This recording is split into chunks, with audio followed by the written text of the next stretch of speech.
কেন রে? ফটো তুলছিস না? ফটো তুলিনি তো, আমি ভিডিও করছি। অন্ধকার লাগছে না বল? না, পরিষ্কারই আসছে। মনি আজ বাড়ি চলে যাবে বলছে।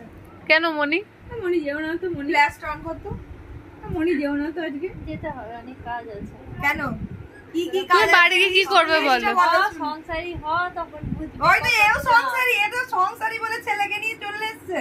আমি তো ছেলেকে নিয়ে আসি। কি নিয়ে এলে এটা? কি নিয়ে এলে? আর মুড়ি খাবো না। কেন? তোর তো অভ্যাস আছে একদিন রান্না করে 4-5 দিন খাওয়া। এইভাবে অপমান করলো ভিডিওতে। এ আমাদের বাবা বাবা যেই ভিডিও করেছে অমনি বাবা। তো অভ্যাস আছে তোর জন্মদিনে যা বল আমাদের কি বলছো? 3 দিন ধরে যার যার জন্মদিন হলো, আজকে জন্মদিন হলো, আজকে সেই রান্নাটা যেটা হলো ফ্রাইড রাইস কি চিলি চিকেন যা হলো সেটা ওরা রেখে 3 দিন ধরে খায়। কিন্তু এইগুলো খাবে না। এইগুলোও খাবে, ফ্রিজে জমা করছে ফ্রিজে 3 দিন।